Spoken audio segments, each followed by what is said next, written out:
And what we've found is that the issues, yes, while there is a segment of the population that is very excited about Kamala Harris being half Indian, they're more excited about the prospect of the changes that could be made with a Democratic president. So the things that people are most interested in, concerned about, is the cost of living, education, immigration, healthcare. And these are the issues that we see top of mind for these voters. Another one that has come up for Asian American voters is reproductive rights. And we know post the Supreme Court U.S. Dobbs decision, this is something that a lot of communities have been speaking about. So we're looking for candidates who can speak to the issues that Indian Americans are most concerned with in this election. Do you get any sense of which way they're leaning towards? We've done some polling that has found that the Indian American population in North Carolina does tend to lean a little bit more Democrat. However, the important thing is that these voters really are up for grabs by either party, and neither party is doing enough to reach out to them. All right, let's look at some of the controversy surrounding North Carolina at the moment. There's an important question that will crop up on the ballots when North Carolina votes on November 5th. It's to amend the state constitution to say that only U.S. citizens can vote. The law, as we know, already has such a provision. So why are Republicans wanting to see this added to the Constitution? What's the politics behind it, and how is it going to go down for first-time voters, especially for, say, Indian Americans? Yeah, so unfortunately, this is part of a concerted attack on immigrant communities here in North Carolina. The demographics of the state have changed significantly, and there's a portion of the Republican Party that isn't eager to allow immigrant voices to be heard at the same level as other voices in the state. So as a executive director who is both serving an immigrant community as a lawyer myself, it is very problematic to change the North Carolina state constitution to say something that it already does. And the only purpose it would serve is to exasperate xenophobic rhetoric and incite discrimination and violence on immigrant communities. So the claims that ineligible voters are committing voter fraud are unfounded. There's been studies around this. There's safeguards in place already to ensure the sanctity of our elections. And so the purpose of this amendment is not to secure our elections, is to further anti-immigrant sentiments. And in a state like North Carolina that is becoming more and more diverse, full of more immigrants who are contributing to the economy, it's very important for us to oppose this kind of amendment. But how would that actually scare away first-time voters? Because to me, it seems like just a clause there to amend the Constitution. So why would that actually keep people away? It's more so that it creates fear and a chilling effect, because when you're changing something that already exists, it's making people think, is this a problem? Is this something that we need to be worried about? And what happens is that newly naturalized citizens are often afraid to participate in the process. And in North Carolina, which has a lot of new immigrants, particularly from the Indian community, it is critical that all of these folks come out, have their voices heard at the voting box. And so it's important to not have any rules that might make them feel more fear or uncertainty about the process. Right, Chavi, before you go, you are, of course, in North Carolina. Appreciate you joining us this morning. How are things with regards to the hurricane? Winds and rain right now, but hopefully we'll be okay. Right, thanks very much indeed, Chavi. Well, thankfully that line stayed on fine. We were worried that we might not be able to reach you because of the storm outages there in North Carolina and various other places that have been affected by the latest hurricane. Let's now turn to some other news right now. A look at the economy, and it's just over a month before the U.S. presidential polls. As we know, the race between Kamala Harris and Donald Trump remains close. However, according to the latest Bloomberg news, in Morning Consult poll, the vice president is eroding Trump's advantage on the economy, a key issue in the run-up to the election, where Trump has enjoyed a consistent lead. According to another poll from a university in Connecticut in battleground states of Michigan, Pennsylvania, and Wisconsin, Trump's edge on the economy was 2 or 4 percentage points more. The trend line across a number of surveys, including from Fox News, CBS, and Suffolk University, USA Today, shows that Kamala Harris gaining ground with voters on the economy. We're now joined by Xenia Bale. She is an academic and a commentator. She joins us from Cleveland.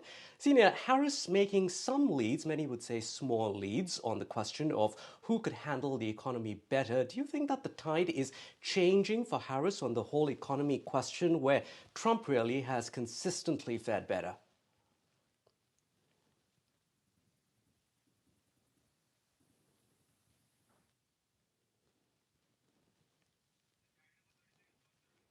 All right, we're trying to get Xenia back on the line there. We're currently looking at the latest polls that show, in fact, that Kamala Harris and her team might be making small leads as far as the economy goes. As we've seen previously in the past, it's Trump who's had that advantage on the economy.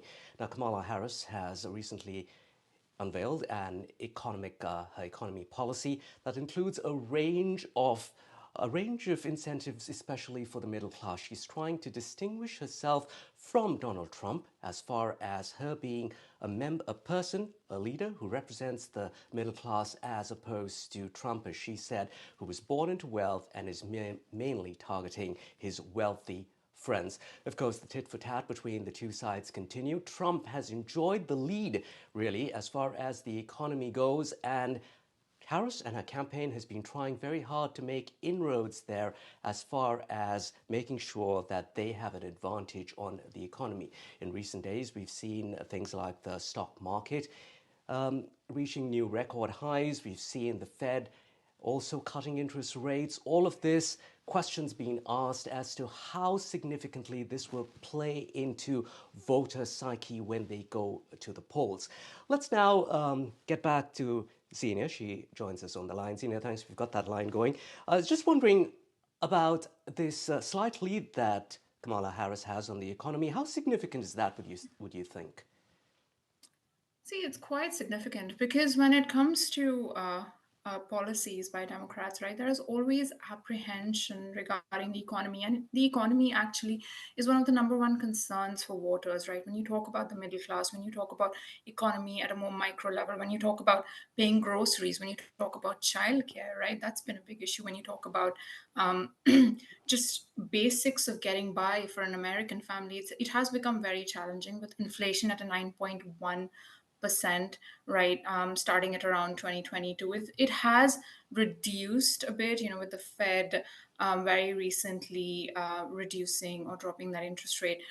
However, grocery prices are still high. American families are still struggling. The middle class is still struggling, excuse me. And Kamala Harris at the Economic Club has talked about, the opportunity economy, the economy for the middle class. And, she claims to be a capitalist for the middle class, and she has been consistent in using that word to quell and to dismiss sort of the statement by Trump that she's a socialist, she's a communist, right? He talked about in the presidential debate on ABC how Kamala Harris, like her father, is a Marxist, right?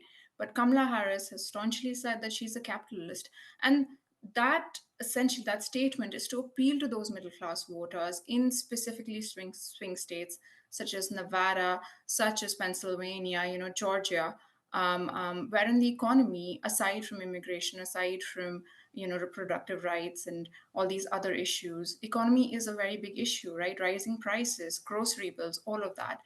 And one thing that I like to point out Yeah, I'd like you. to your viewers, Allister, is that the United States has an advantage over other developed countries, or as they say, first world countries in the world, is that the United States has a reserve currency. So that really helps the US borrow with its debt at 35 trillion, right? Over 35 trillion at this point, the public debt. And because it's able to borrow Right. significantly and consistently, it's able to reinvest in the economy. But then the public debt is also a big concern, right? And the overall economic impact of that. So when we talk about all So, these Zenia, factors, now, economy is going to be a very big issue. My apologies. Go ahead. Yes.